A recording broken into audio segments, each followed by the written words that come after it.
Olá, boas-vindas a este guia explicativo da nossa lição de hoje. Bom, nós vamos explorar como transformar completamente a maneira de construir aplicativos descentralizados, os famosos dApps, na rede Solana. A ideia é a seguinte: pegar todo aquele conhecimento bruto que temos sobre design e sobre métricas isoladas e transformar isso literalmente numa estratégia unificada e bem tangível. É uma mudança e tanto de mentalidade. Bora começar?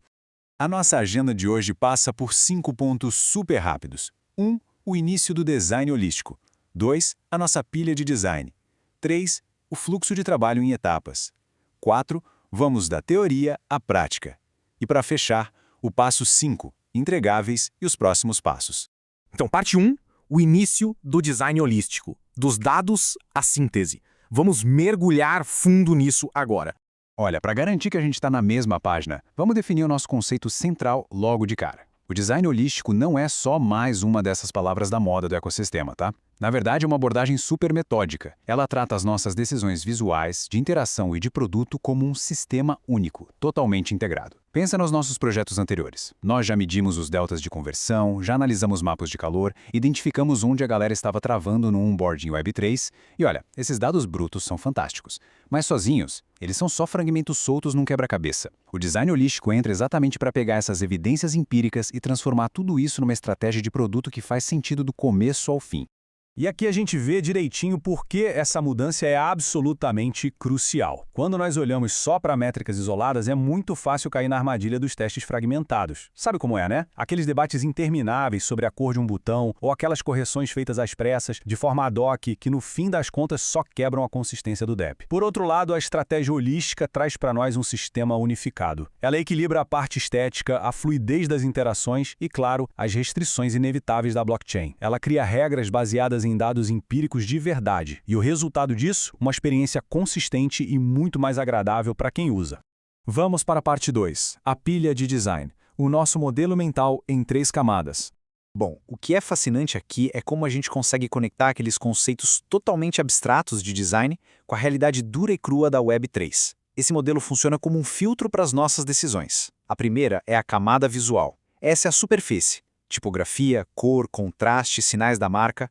É a mais rápida de ajustar, sem dúvida. Depois, a gente desce um nível para a camada de interação.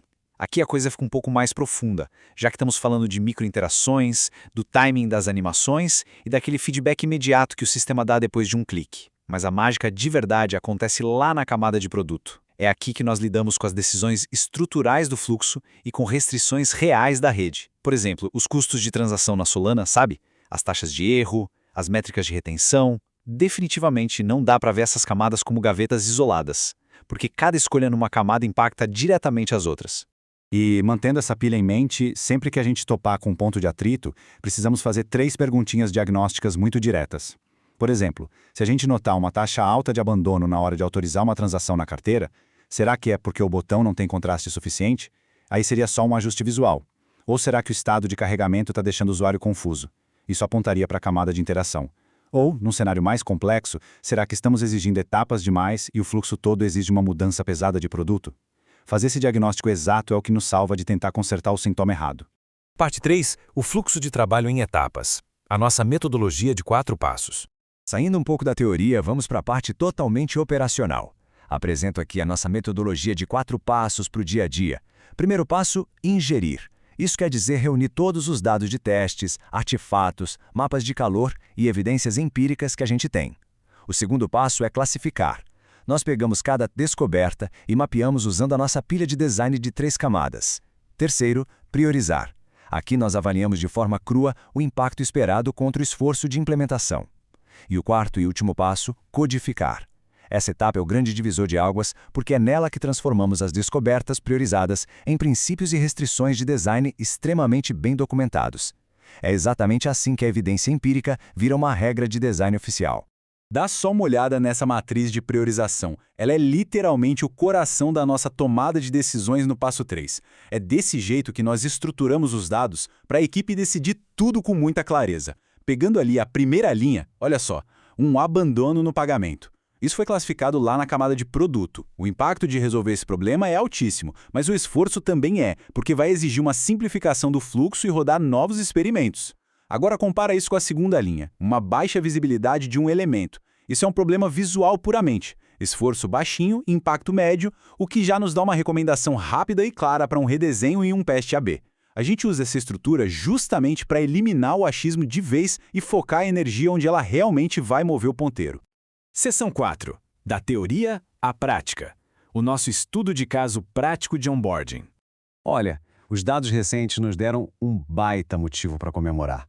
A variante B do nosso teste de onboarding gerou um aumento impressionante de 12% no sucesso da primeira transação. Uma vitória daquelas, claríssima nas nossas métricas. Mas, como sempre, a análise nunca pode parar só no número. O ponto crucial é justamente o que a gente descobre investigando além da superfície. Apesar de termos esse aumento de conversão super bacana e até de uma queda de 40% nos chamados de suporte, os replays das sessões revelaram um comportamento no mínimo intrigante. Nas gravações, a gente via as pessoas fazendo pausas constantes. E aí, de repente, recebemos este feedback revelador. Onde está minha confirmação? Poxa, havia uma confusão real acontecendo ali, apesar da melhoria geral que os números mostravam. E é aí que entra a nossa pilha de design. Aplicando o modelo nesse feedback, nós conseguimos apontar exatamente as camadas que estavam gerando essa carga cognitiva gigantesca. Era um problema misto de interação e produto. Vem comigo. A interface apresentava um modal meio confuso, sem rótulos claros sobre o que ia acontecer em seguida. Isso é interação pura. E, ao mesmo tempo, o fluxo estava exigindo um monte de aprovações desnecessárias para uma ação de baixíssimo risco criptoeconômico. Isso é um gargalo gigante de produto. A camada visual estava ótima, o botão era super visível, mas a estrutura estava falhando com a gente.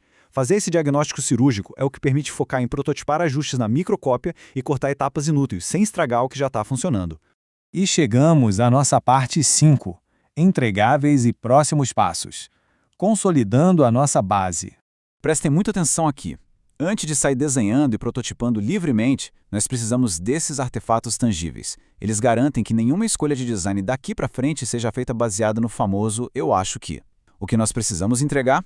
Primeiro, um backlog de insights já priorizado. Segundo, um documento ágil, super conciso com 5 a 10 princípios de design. Coisas bem práticas do tipo sempre rotular etapas com resultados claros ou consolidar confirmações em ações de baixo risco na blockchain. Terceiro, uma lista documentada de todas as restrições do produto. E, a cereja do bolo, a rastreabilidade total. Qualquer pessoa da nossa equipe tem que ser capaz de olhar para uma regra de design hoje e rastrear a origem dela lá naquele teste A/B original. É isso e somente isso que cria um sistema defensável e evita que o DEP vire uma bagunça inconsistente com o tempo. E assim vamos encerrando. Para fechar este nosso guia, a provocação que fica martelando é a seguinte. Olhando para os DEPs que nós construímos hoje, seja uma página super simples de staking ou um fluxo completão de uma carteira, qual camada está genuinamente causando atrito hoje? Será que a gente só precisa de um tapinha no visual? Ou será que existe uma complexidade gigantesca lá na camada de produto que estamos tentando mascarar com cores novas? Refletir profundamente sobre isso é o que prepara o terreno direitinho para a nossa próxima fase, onde vamos falar sobre mapas de empatia. Um grande abraço, muito obrigado pela companhia e continuem construindo com essa visão holística. Até a próxima!